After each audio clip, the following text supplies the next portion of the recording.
parce que nous ne sommes pas le problème les uns pour les autres. Nous avons un système qui ne devrait pas être celui que nous avons. Nous ne devrions pas faire ce qui est rentable. Nous devrions faire ce qui est le mieux pour la communauté. Mais la seule façon d'y parvenir, c'est que la communauté dirige l'entreprise. Si un petit nombre de personnes dans ce pays, 10%, possèdent 80% des actions et obligations. Si vous laissez la situation ainsi, le système va fonctionner pour eux. Et c'est ça le problème. Ils s'en sont très bien sortis ces 40 dernières années. L'essor du marché boursier, malgré les cracks, a été remarquable car ils encaissent des bénéfices si vous possédez des actions en déplaçant le système capitaliste vers l'Asie. Ceux qui ont perdu leur emploi ou dont les communautés se dégradent, nous n'avons pas gagné. Mais les gens au sommet, ce sont eux qui ont profité de cette formidable opportunité de profit. Nous devons faire face à cela, car si nous ne le faisons pas, nous allons simplement faire du surplace en regardant cette situation s'aggraver de plus en plus, ce que vous et moi faisons en réalité depuis 30 à 40 ans. Dernière note, une statistique. En 1970, Détroit était une économie capitaliste florissante, fabriquant des automobiles, avec un syndicat puissant, l'UAW, de bons salaires pour les travailleurs et tout le reste. Les présidents des États-Unis amenaient des visiteurs à Détroit pour leur montrer cela. Même les travailleurs afro-américains noirs avaient des emplois et des revenus décents. Ils pouvaient aussi envoyer leurs enfants à l'école, une vraie vitrine. La population de Détroit était de 2 millions. Combien maintenant? 700 000. Nous avons fait partir la plupart des gens, plus d'emplois. Une grande partie de cette ville est devenue un terrain vague. J'y suis allé, j'ai vu, je l'ai traversé. Je suis certain que vos téléspectateurs le connaissent bien. Cette histoire se répète à Cleveland, à Wilmington, dans le Delaware ou dans bien d'autres lieux que vous connaissez. Je suis né à Youngstown, Ohio. Un autre exemple, n'est-ce pas? Nous le savons bien, nous avons traversé cette période. Il est temps de leur dire « Merci, vous avez joué votre rôle dans l'histoire de l'humanité. » Vous avez créé la technologie. Le capitalisme a accompli des choses incontestables. Mais c'est terminé. Ce n'est plus ce dont nous avons besoin. C'est peut-être ce dont d'autres personnes ont besoin, mais pas nous. Nous devons passer à autre chose, et si nous le faisons, nous pouvons construire une économie différente et meilleure, et le monde y prêtera de nouveau attention, car ce sera la chose remarquable. S'accrocher à un ancien système alors que toute la nouvelle dynamique se trouve ailleurs, allons, nous le savons tous. Dernier exemple, Jimmy, encore. Ok. Je sais prendre beaucoup de temps, je ne veux pas, mais c'est une bonne histoire à raconter. Les meilleures et les moins chères voitures électriques fabriquées dans le monde aujourd'hui sont fabriquées en Chine et elles sont fabriquées par les Chinois, d'accord? Vous pouvez, je sais que cela dérange les Américains, je pourrais vous donner d'autres exemples. Ce n'est pas la seule histoire, pas du tout, mais je vais utiliser celle-là. Si vous allez en Europe en ce moment, un quart des véhicules électriques sur la route sont des véhicules électriques chinois. L'entreprise la plus prospère, BYD Corporation, vous n'en avez probablement jamais entendu parler parce qu'elle est chinoise. Mais il n'y a pas de voitures chinoises sur les routes aux États-Unis, pas d'électrique. Pourquoi? Parce que nous avons un tarif douanier de 100%. En d'autres termes, si les Chinois livrent une voiture électrique ici pour 30 000, le coût pour un Américain serait les 30 000 qui vont à la Chine pour la payer, plus 30 000 autres, 100%, 30 000 de droits de douane de l'oncle Sam. Donc, ça nous coûterait 60 000. On ne les aura pas. Nous paierons 45 000 pour une voiture électrique inférieure fabriquée ici. D'accord. Ce n'est pas viable. Ce n'est pas le fonctionnement du capitalisme.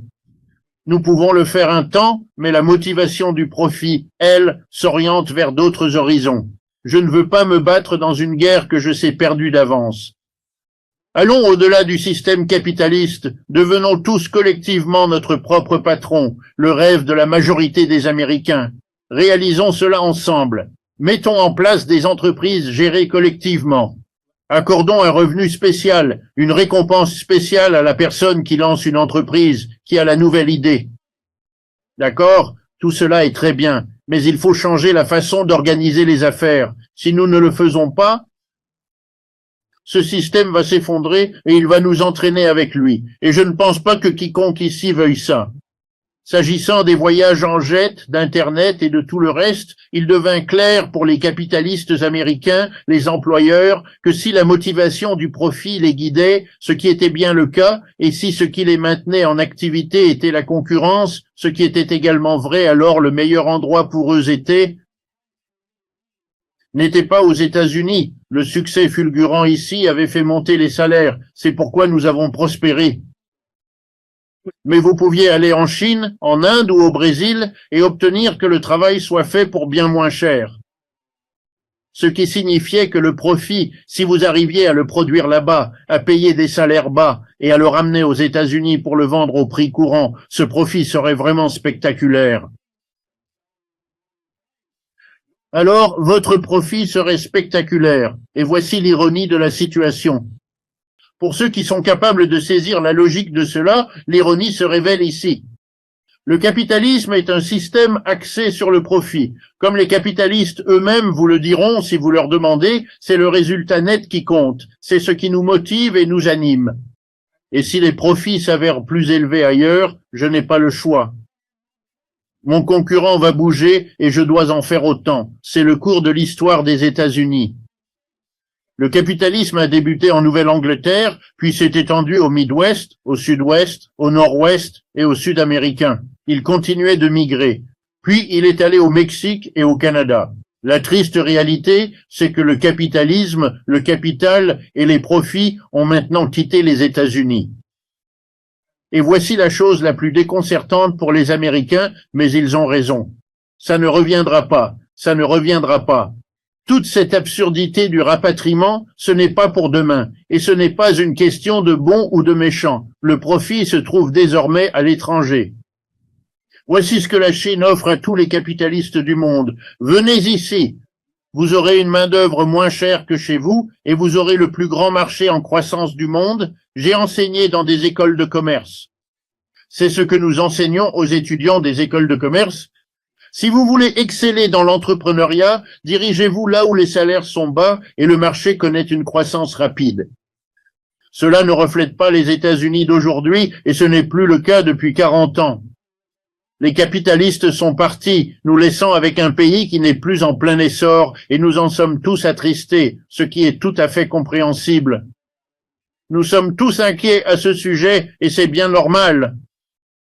Et on se retourne les uns contre les autres. Ça n'a aucun sens, absolument. On parle, ouais. Vous savez, beaucoup de mythes, et le livre en est plein, il les passe en revue. Beaucoup de mythes qui ont vu le jour étaient compréhensibles. C'étaient les efforts de gens qui ont très bien réussi dans le capitalisme, qui l'aimaient, ça a bien marché pour eux. Il y a toujours des gens pour, le maître trouvait l'esclavage bon, le seigneur le féodalisme bien.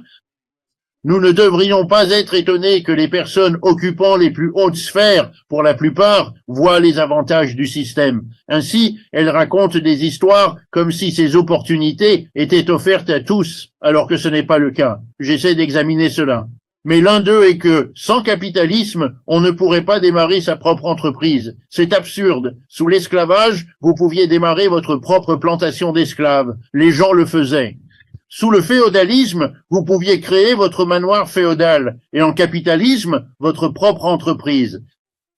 Mais si vous mettez en place un système socialiste dans lequel les gens travaillent ensemble en communauté pour produire des biens et des services, vous voudriez créer des opportunités pour les gens avec de nouvelles idées et de nouvelles façons de faire pour démarrer une entreprise, la faire grandir et tout le reste. Ce que vous ne feriez pas, et c'est là que... C'est l'idée qui, d'une manière ou d'une autre, reste ancrée dans l'esprit des gens.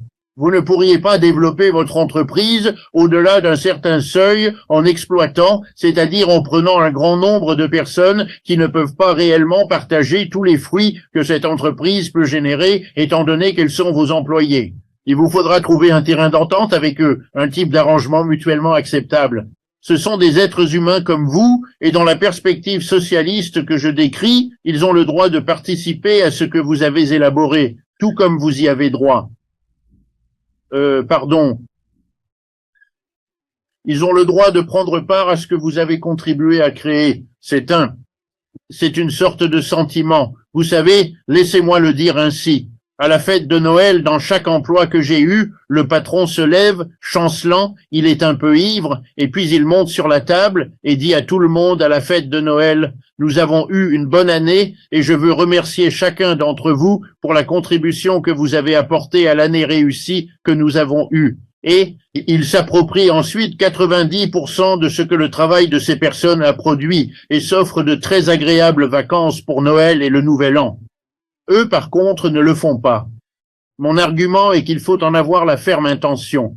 Il faut saisir que chacun participe activement et cette participation doit être reconnue non seulement dans la répartition des richesses, mais aussi dans celle du respect dû à chacun.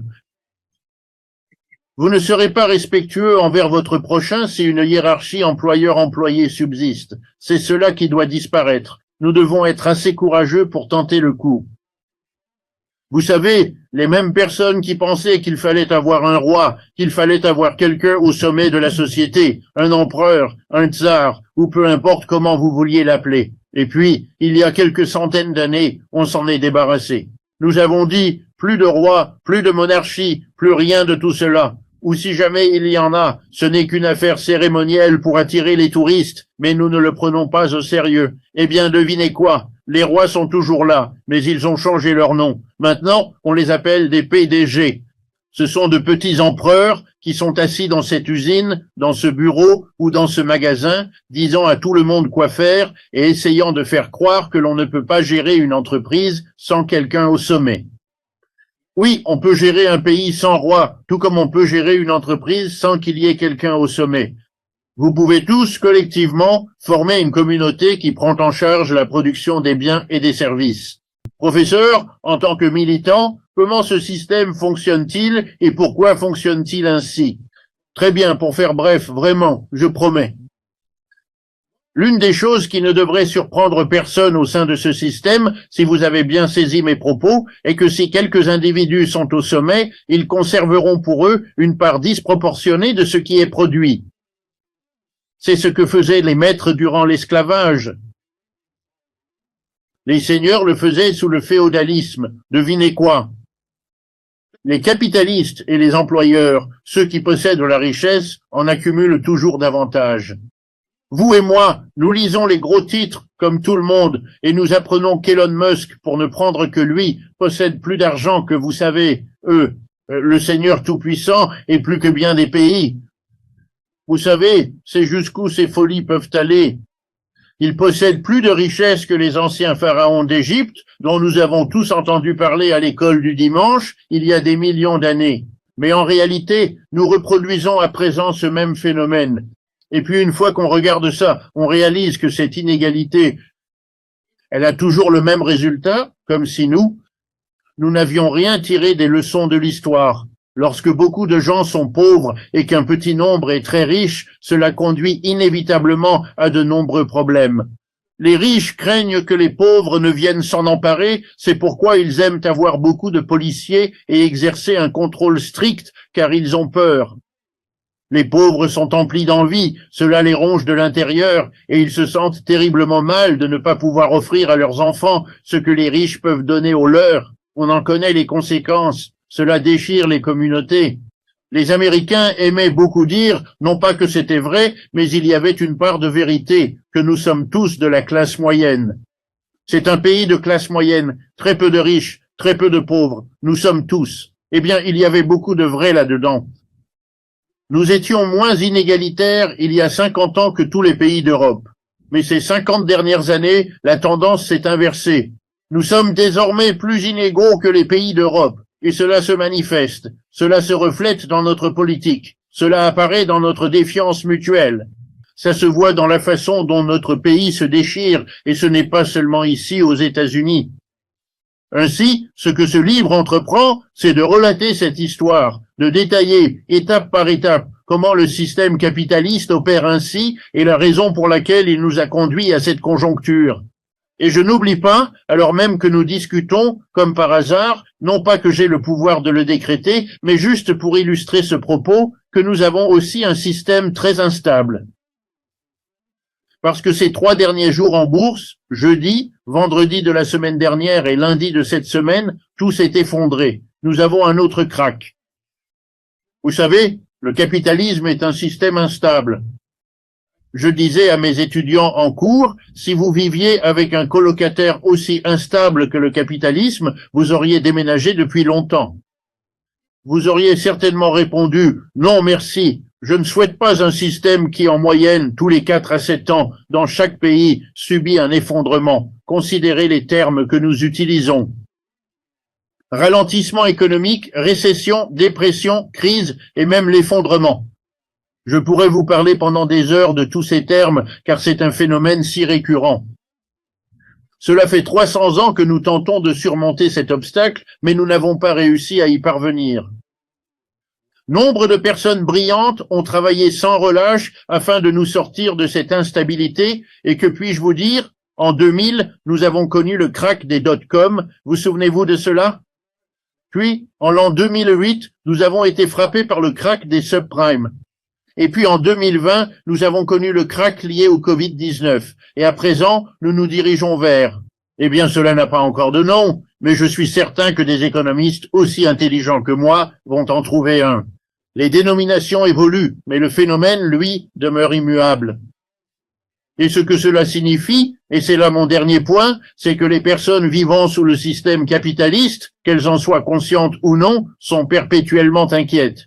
Cependant, cela n'est point irrationnel. C'est tout à fait justifié. Ils comprennent, même s'ils ne peuvent pas le formuler, que c'est un système qui, tous les 4, 5 ans, met un grand nombre de personnes au chômage, ferme des tas d'entreprises qui produisent des choses parfaitement utiles dont nous avons tous besoin. C'est de la folie, on ne veut pas de ça.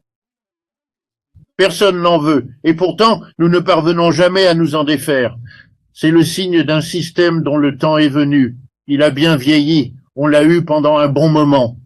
Il est temps de lui dire adieu. En tant qu'humains, nous pouvons faire mieux.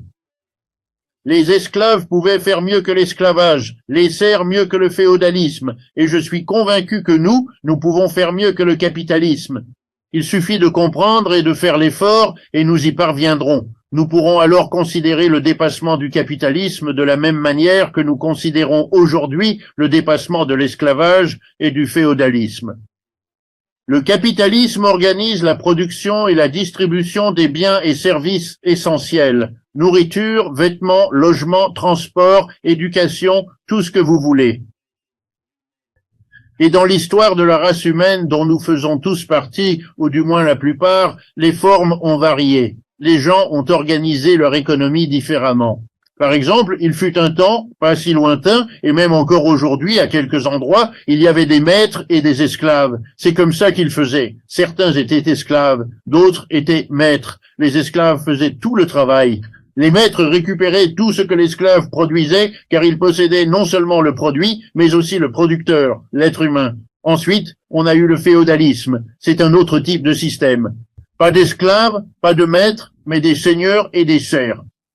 Et en gros, le serf faisait le travail, élevait les animaux, cultivait les récoltes, gardait juste assez pour lui et sa famille, et donnait le reste au seigneur, qui par conséquent vivait dans le luxe.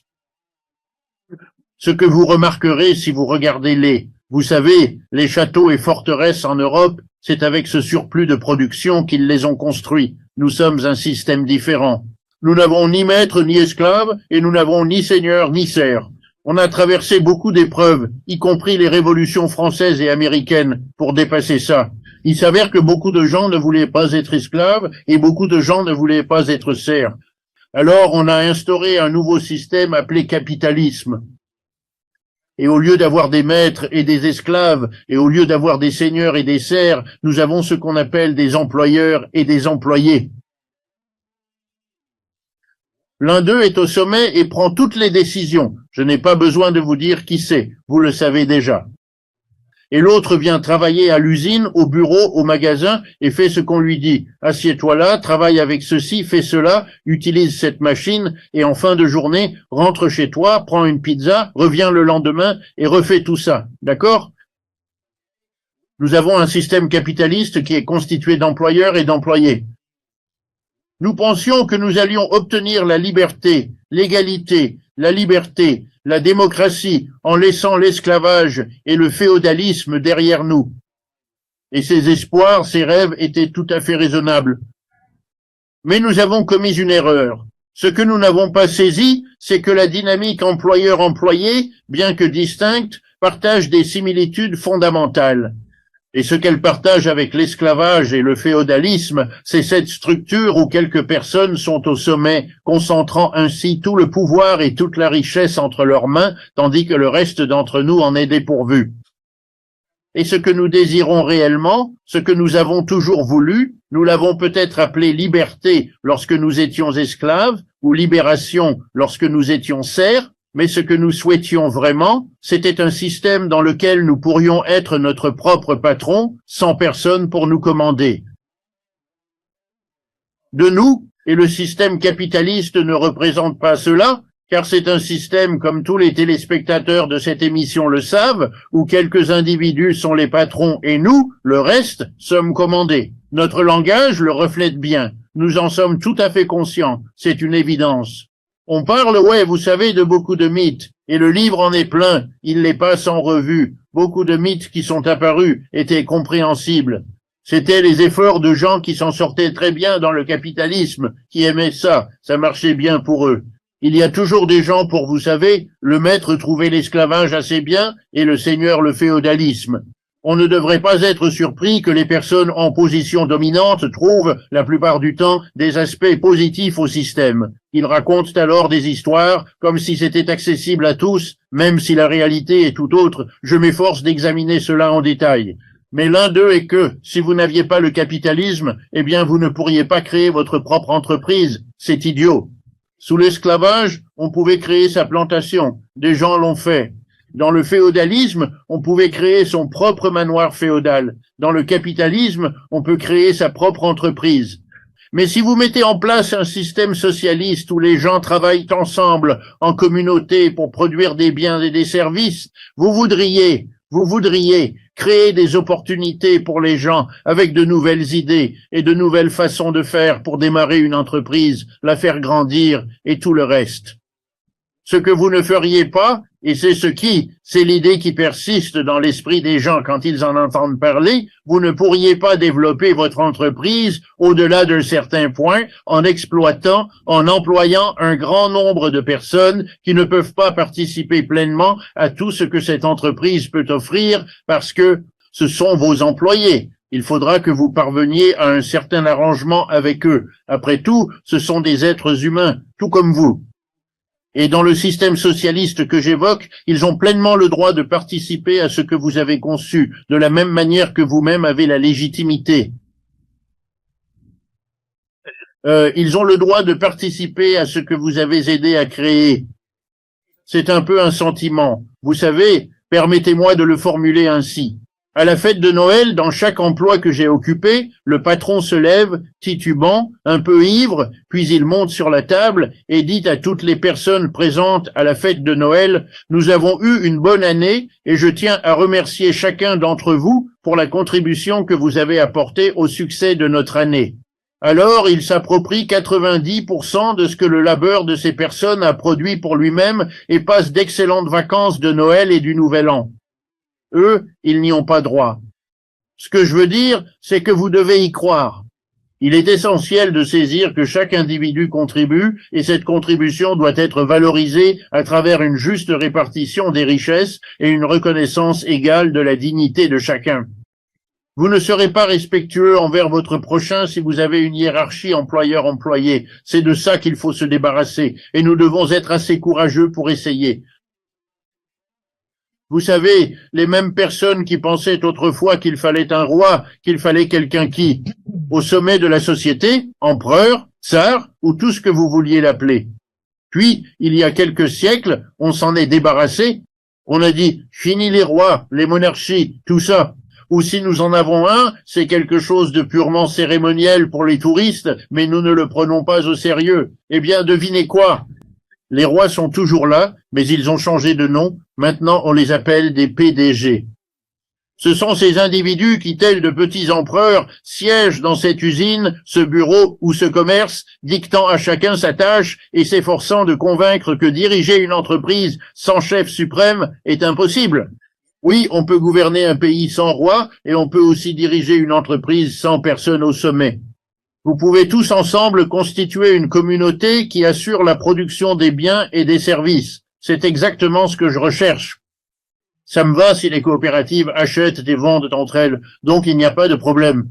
Si vous voulez un système de marché, comment elles se connectent? Très bien. De même que les entreprises capitalistes interagissent dans notre système de marché, les coopératives le peuvent aussi, mais vous avez tout à fait raison.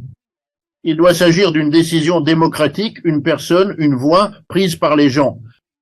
Et je peux vous le prouver clairement, et vous le savez déjà sans que je le dise. Si les travailleurs décidaient de concert de ces choses, ils ne déplaceraient jamais leurs emplois, leurs familles, ne désorienteraient pas toute leur vie pour s'établir dans un pays dont ils ignorent la langue, l'histoire, la culture et tout le reste.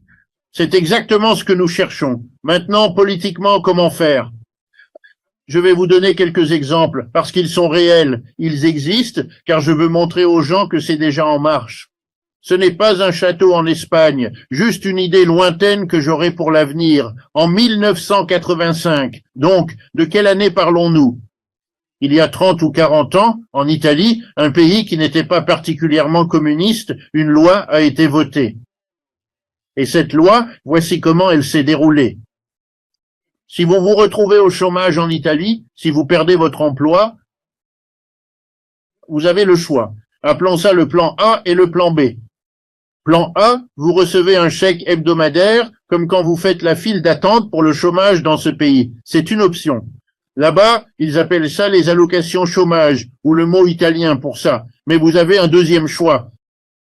Dans la loi italienne, si vous arrivez à trouver au moins 9 autres personnes sans emploi comme vous, eh bien, voici ce que le gouvernement vous offre. Nous vous fournirons la totalité de vos chèques hebdomadaires pour 1 ou 2 années entières en une somme forfaitaire. Nous vous la remettrons tout de suite et nous la donnerons aussi à chacun des 9 autres chômeurs à condition que vous l'utilisiez pour lancer votre propre entreprise coopérative. L'argument des Italiens était: si vous êtes au chômage pendant longtemps, c'est très mauvais pour le moral. Vous vous sentez inutile.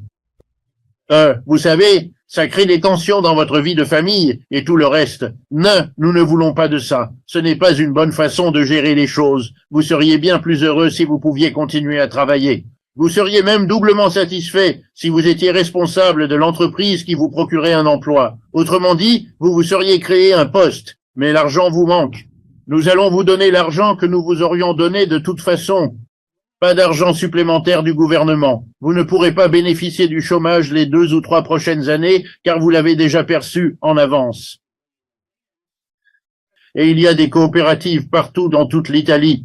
Dans une région, l'Émilie-Romagne, certains connaissent peut-être cette région autour de Bologne en Italie, 40% de leur économie est constituée de coopératives de travailleurs. Ils l'ont fait. Ces coopératives connaissent un grand succès depuis des décennies. Les Américains n'ont pas besoin de tout recommencer. Il existe des modèles partout. L'Angleterre et l'Allemagne en possèdent. Voici un exemple qui pourrait vous étonner. La coopérative de travailleurs la plus prospère est, en réalité, située en Espagne, dans la ville de Mondragon, juste en bas des Pyrénées, ces montagnes qui séparent l'Espagne et la France. Elle emploie 100 000 personnes. En 1956, tout a commencé dans une église catholique romaine de la ville de Mondragon, avec un prêtre et 6 de ses paroissiens. Ils ont fait une blague pendant les cérémonies du dimanche. Si on attend que quelqu'un vienne nous embaucher, on sera au chômage pour le reste de nos vies. C'était une région pauvre d'Espagne à l'époque. Alors le prêtre a dit: « Et si nous devenions notre propre employeur, si nous devenions une coopérative ?» Et il a commencé, le père Arismendi de son nom. C'est ce qu'il a fait. Eh bien, c'est 100 000 personnes maintenant. Ça s'appelle la Corporation Mondragon. Elle existe depuis plus d'un demi-siècle. Il s'agit de la coopérative de travailleurs la plus performante. D'ailleurs, si j'avais beaucoup de temps, ce que nous n'avons pas, je pourrais vous dire que les coopératives de travailleurs ont leurs problèmes. Ce n'est pas le paradis, ni la solution ultime, rien de tout cela. Mais c'est une meilleure façon de procéder, et nous avons de nombreux modèles. Celle en Espagne, si prospère, a même sa propre université, celle de Mondragon. J'y suis allé, vous pouvez aussi y aller. Il propose des cours sur comment démarrer une coopérative de travailleurs, comment la financer, comment résoudre les problèmes humains lorsque les gens évoluent de